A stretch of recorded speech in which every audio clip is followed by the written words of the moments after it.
In today's news, we have 3 suspicious packages sent to the Clintons' residence, the Obama's residence, and the CNN Bureau mailroom in New York City. Not only that, but Trump signs a piece of legislation to help clean up the ocean's plastic that's polluting the earth right now. And his administration is going at it again with the World Trade Organization. Lastly, Apple CEO Tim Cook has some strong words to say regarding personal data and how it is being used at the 40th International Data and Privacy Conference in Brussels. So, starting off today, we're going to talk about the suspicious packages that were sent to the Clintons, Obamas, and the CNN Bureau mailroom. Now, nobody knows who sent the packages. However, the Daily Wire has reported that there is a return address on the packages sent to the Obamas, to the Clintons, and to George Soros. George Soros did not receive one of these packages today. However, he did receive one a day or two ago as well at his New York residence. And Ali Valshi, who's a host of MSNBC, tweeted out the following. 3 senior law enforcement officials tell NBC the return address name on the suspicious package found at the Clinton, Obama, and Soros addresses belong to DNC official Debbie Weiserman Schultz. Now, it is obviously very unlikely that she is the one who sent these packages, because she was the former head of the DNC committee while Obama was president. And also, she is a congresswoman in Florida as well, representing, I believe it says Sunrise, Florida, is where her office is located. And so she's a Democrat, she is a congresswoman, and apparently her dress was on this. But obviously it's very unlikely that it came from her, because there's even reports that she received a suspicious package on it as well, sent to her office. Now, the White House has come out and condemned this, as well as every other predominant Republican in the Senate has come out against this as well, at least made a statement. Now, this was the quote from Sarah Sanders, the White House spokesperson, saying, "This is an ongoing situation that President Trump and his admin are monitoring closely," Sanders said later. "Our condemnation of these despicable acts certainly include threats made to CNN as well as current or former public servants. These cowardly acts are unacceptable and won't be tolerated." She also said these terrorizing acts are despicable and anyone responsible will be held accountable to the fullest extent of the law. Sanders says the United States Secret Service and other law enforcement agencies are investigating and will take all appropriate actions to protect anyone threatened by these cowards. I think she hit the nail on the head with that one, and I believe that these individuals should all, whoever they were, if they were individuals or if it was just one man or one woman, whoever, they should definitely spend probably the rest of their lives in prison. And I think this is a horrible way to go about our differences. I don't know if this was politically motivated. It seems to be politically motivated, since only people on the left have received these packages, because if you don't know, George Soros is a billionaire and a philanthropist that supports primarily political initiatives that are left-leaning. And so he's lumped in there with the left-leaning group, and we all know Barack Obama, Hillary Clinton. So it does appear to be politically motivated. However, there is no clear-cut answer to who this person is or persons are that have sent these explosive devices to these very reputable and respected people. It could just be somebody crazy looking for attention. That could definitely be a possibility. But it does seem more likely that it is a political act. But there is no proof to back that up. Now, like I stated, prominent Republicans have come out against this, such as Marco Rubio, Rand Paul. I believe Ted Cruz has even come out against this. And the media, not the media, but a lot of media figures on Twitter have come out and blamed President Trump for his rhetoric that he is the one that caused this to happen. Although they acknowledge the fact that the White House has condemned this, they are blaming his rhetoric and the way he speaks about his opponents to inspire somebody to go out and do something as despicable as this. I think that's really unfair. And I don't even know why they would say that yet, because we don't even know who did this. We don't even know if it's politically motivated. They're just jumping to conclusions, which is what it seems we do all the time in the media, which is truly disgusting. We shouldn't jump to conclusions because we don't even have all the facts right now. How can you make inferences with only having half the evidence? It just doesn't make any sense to me. Maybe not even half the evidence has been received. I don't know. But I don't think it's right that we jump to conclusions. Not only that, but something that irritates me that kind of goes hand in hand with this is the fact that once attacks on the left are made, the right comes out and condemns it right away. Right away. Now, I'm not saying all of the right, but I'm saying predominant members who kind of lead the way in Republican thinking definitely come out and state that they disagree with these kind of actions. For instance, not only this situation, but let's take what happened to Nancy Pelosi when she was screamed out of a room and called an effing communist by a mob of people. Predominant right-wing people came out against that strongly and condemned that action because it's sickening. However, when the same thing happens to people on the right, such as Senator Susan Collins, who received ricin at her home address, and she wasn't even there, her husband was there, so that was innocent bystanders involved. Nobody's outraged by that or condemning that person. That didn't make headline news the way this did. Also, what about when Senator Rand Paul's wife made a statement saying that she has to sleep with a gun under her pillow because the death threats that they receive from leftists. Nobody's coming out against them and condemning that. What about Mitch McConnell and his wife when they were just out of the restaurant last Friday and people came up, started yelling at them, and then actually somebody picked up Mitch McConnell's food and threw it out the door. So extremely disrespectful. And then Ted Cruz and his wife were also yelled out of a restaurant. And nobody on the left has come out and condemned this. No predominant Democrat have, as far as I've seen. Maybe I'm wrong. If I'm wrong and you've seen something about them condemning it, please send it my way. But I do a lot of research on this, and I have yet to see anybody on the left that's predominant condemn these kind of actions. I think it's not good. It's not good when they appear to only consider protection for their own as opposed to everybody in the country. That should just make you wonder that they're only willing to defend their own and they're not willing to defend everybody, as far as in Congress or let alone in America, because they're so quick to dog people for voting for Trump, calling them uneducated voters and criticizing half the country. That to me just seems completely insane, and we just don't see that same hostility coming from the right, from predominant members. And when it does happen, and when the anomaly does occur, when there are some right-leaning groups who have bad intentions to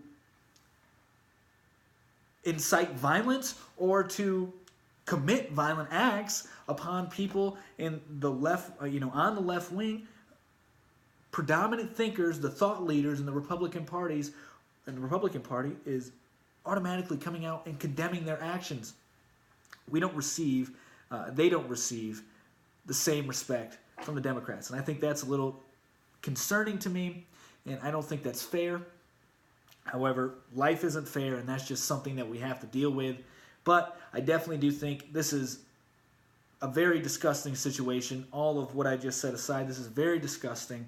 At least we're finding some common ground here to agree on that this isn't good. Nobody should be doing this. This isn't the way that we handle things in America. This isn't the way that we do things. If we have disputes, if we have differences, we speak about it. We talk about it. That's the beautiful thing about the First Amendment.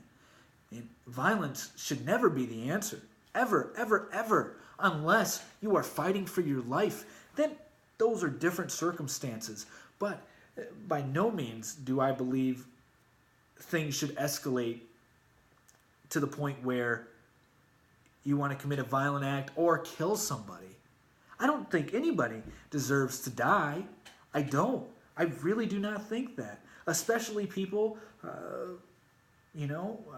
that have helped lead this country, regardless of your political affiliation, regardless of what you think about Barack Obama or Hillary Clinton, regardless. You may think that they're bad people. Okay, but I don't believe they deserve to die, and I don't believe they deserve these kind of threats. Same with George Soros, and same with the people at CNN. So that's what's going on there. There's still more to be, found out. A lot to still be uncovered from this story here. And as it progresses, I'll be sure to give an update. So that's what's going on right there with that suspicious package. Now moving on to something that isn't as new. This is actually about 2 weeks old, but it still hasn't received much attention, which is kind of surprising considering the outrage everybody had when President Trump withdrew from the Paris Treaty Agreement. Everybody went up in arms because they said he doesn't care about the environment, and now what are we going to do? And just criticizing him for his decision to do that, although it is a voluntary agreement, and we were really one of the few people following it, and we cause less pollutants into the air than a lot of other countries who are in that treaty, and we still have lower pollutants in the air than a lot of those countries that are in that treaty without even being in it. And there's also a lot of controversy regarding, not controversy really, but anger around the plastic in the ocean. And especially when that video went viral with that turtle. I mean, I was a softie when that video came out. I couldn't even watch the whole thing. It just made me too sad. When the turtle had a straw in its nose and they got a pair of pliers and trying to yank the straw out of its nose, and it's, you can hear it kind of crying, and you can just see the look on its face. It just seemed very painful, and it was hard to watch. Like I said, I couldn't even watch the whole thing. I think my wife may have even been tougher than I and finished the whole thing.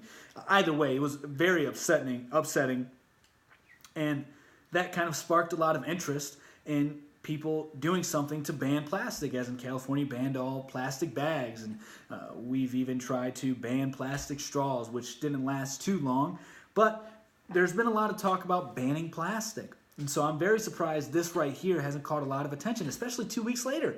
2 weeks later, I find this article in the Daily Caller, which is a right-leaning site. But they're one of the only, they're actually the first ones that popped up when I wanted to cover this topic, because I read about it a couple weeks ago. But here we are. Anyway, so the bill is called Save Our Seas Act. Basically, it was something sponsored by an Alaskan Republican Senator, David Sullivan, and the bill aims to promote better domestic and international efforts at cleaning up garbage that is littered throughout the oceans. The new law will extend the National Oceanic and Atmospheric Administration's marine debris program for another 5 years and promote cohesion among different federal agencies on how to reduce the marine debris. Now, this is something that is received bipartisan support, and it has passed the House and Senate unanimously. Now, there is approximately, according to a survey or a report done, not a survey, but a report done in National Geographic in 2015, there's about 5.25 trillion pieces of plastic in the ocean right now. And so this initiative is going to help reduce some of that. And if you don't know about this startup company that is also on this same mission as now the United States government is, it's Ocean Cleanup. They're a startup that just released this boom kind of system, which kind of, basically what it does is it just sucks up all the plastic. There's a net underneath it. It creates sort of a V shape, and what it's going to do is going to these garbage piles that are around the world, essentially. There's like 5 major ones around the world. And it's hitting one of them right now. It was just released, and it's estimated to reduce in that section at least half of it in 2020, I believe. And then by 2040, they want to reduce 90% of the plastic that is in the ocean. Now, if you want more information on that, I made a previous episode dedicated completely to this company and what their mission is. So if you want more information, go check that out. But continuing, now we have the United States government involved in this as well. And something that I think what Trump said was pretty well put, because we aren't causing a lot of the pollution in the oceans. It's coming from mostly in the eastern half of the world. It isn't really coming from the United States. And yet we're the ones leading the way to clean up all this stuff. So this is a quote that he said that day signing it. It stated, every year, over 8 million tons of garbage is dumped into our beautiful oceans by many countries of the world. That includes China, that includes Japan, that includes many, many countries, the president exclaimed. This waste, trash, and debris harms not only marine life, but also fishermen, coastal economies, among American vast stretches. The bad news is it floats towards us. So I believe this is something that is going to be very effective by the Trump administration, and we have private companies involved in this as well. So there is a huge, huge demand to get rid of all this plastic that's in the oceans. And that's something that we can recycle and do stuff with. Now, if also you don't know this, there are plastic roads being made in European countries, and actually there's a huge stretch of road in Australia that's made completely out of plastic. And what they found is that it's more durable. It doesn't create potholes. It's very hard for it to create potholes, and it's cheaper and it's more environmentally friendly, and you can recycle it once you're done using the plastic road. So maybe this could help segue into using some recyclables like plastic and implementing it in innovative ways across the country to help with our infrastructure. Who knows? There's a lot of things that we can do with this, but I definitely do think that this is a good move. I'm all for protecting and cleaning up the environment and making sure that we have a clean earth to live on, and make sure our kids, grandkids, great-grandkids, generations way after us have a beautiful world to live in. And I just find it quite surprising that nobody is really discussing what's going on here, especially with the uproar when we backed out of the Paris Treaty Agreement. So this is something Trump has done that I believe is good. So we'll see how this progresses through time. And moving on to something not as lighthearted and not really as good of a news, there's controversy going on at the World Trade Organization. Now, the president has come out vehemently against the World Trade Organization for numerous of reasons, and they all include what China is doing, and nobody's policing China. As a matter of fact, trade experts all agree that nobody has been policing China in the WTO, World Trade Organization, since they joined it in 2001. Trump and other countries in the EU and Japan have come out against them on forcing foreign companies to give up intellectual property if they want to do business in China. Not only that, but they've also come against them in their steel dumping and basically flooding the market and making it impossible for anybody to compete. This just isn't right. It's not right at all. It doesn't create fair trade, and nobody's doing anything about that. And so this is something that there needs to be something done about this. And so that is exactly what the Trump administration is trying to do right now. So what they're actually doing is blocking some appointed judges to the appellate court, which basically just helps enforce and provide insight to exactly what can and can't be done per the rules in the World Trade Organization. And they have been told about this time and time again about China, not only from the U.S., but from other countries as well, and they still haven't done anything about it.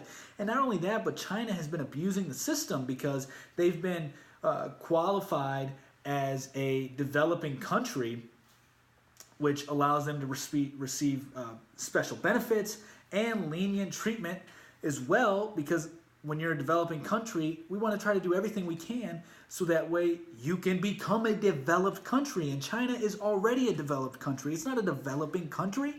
It has the second largest economy in the world. So how can they claim to be a developing country? So they're manipulating the system there. They're doing what they can to make everything better for them and worse for everybody else. So not paying fairly, and the WTO is doing nothing about it. So instead of backing out of it, what we're doing is putting pressure on the WTO to do their job. We're blocking judges to the point where by November 2019, they have to appoint more judges, or else they will be out of judges, because they only have 3 right now because we've been blocking them. Typically have 7. I threw up 9 in the video. I'm a little slow sometimes. For those of you listening, yeah, I put up 9 fingers instead of 7 fingers to illustrate 7. Anyway, I digress. Going back into this. So they've blocked the judges. Now they only have 3 on the court. And they have by November 2019 to do something about this. So something does need to be done. And I believe this is a good way for them to leverage the power of the United States, and not really forcing them, but in a way forcing them to enforce the rules and make sure that fair trade is being done on all fronts. And right now that isn't being done, especially when it comes to China. So we'll see what happens there. Now there's been some talk about adding more judges to the court to make it more transparent. But there's also been debates about that as well, as if, as in, will that help or will it not help? So there's no clear-cut answers on this. However, it seems that there's more talk going on. So maybe something will come out of this. We'll have to stay tuned and see what's happening regarding this issue as it develops. That's where we're at right now with the World Trade Organization. Now, moving on to something that I've been talking a lot about lately, and that is the what's going on in technology, whether it be with Facebook purging accounts or Google censoring speech. So Apple CEO Tim Cook has actually come out vehemently against the usage of private data, and basically saying that, we have a data industrial complex, which is completely true. Basically, companies are selling your data to other companies so that way they can make money off of your data, the other company, by advertisings and things like that. So, there's something that is kind of scary about this, because, your personal data can be used as a weapon. It can be militarized if, governments get a hold of it. It's scary things can happen. For instance, over in China, I think I've talked about this numerous times, where they have a social credit system, which is all predicated on your personal data, so you can never escape it. They also have facial recognitions there to help point out ethnic minorities and things of that nature. So they're using personal data all the time. So who's to say other countries won't start doing this? And so basically he's just coming out against it and saying that we need to do something to help regulate this and make sure that your privacy is upheld, and that companies are not, forcing you to give up your privacy in order to engage on the largest platforms in the world, which you can communicate with your family from hundreds and thousands of miles away. You can stay in touch with friends you haven't talked to in a long time. So there's a lot of people who just want to do that when they get onto social media. And little do they know, a lot of their data is being used without their will. And there's been multiple hacks on Google. There's been multiple hacks on Facebook, where tens of millions of users have been affected by these hacks. So there's something that needs to be done, and I think Tim Cook has expressed this very well. This isn't the first time that he's came out about this. And something that he does say here in one of his quotes from this meeting, conference that they had, is the following. Platforms and algorithms that promise to improve our lives can actually magnify our worst human tendencies, said Cook. Rogue actors and even governments have taken advantage of user trust to deepen division, incite violence, and even undermine our shared sense of what is true and what is false. This crisis is real. It is not imagined or exaggerated or crazy. And I agree with him 100%. We see that a lot. And there's actually countries in Europe, for example, that have done something about the privacy because people believe that privacy is a human right, which I believe that as well. You should have the right to not be monetized against your will. And that's essentially what's happening is all your personal data is you. That's a digital version of yourself on Facebook.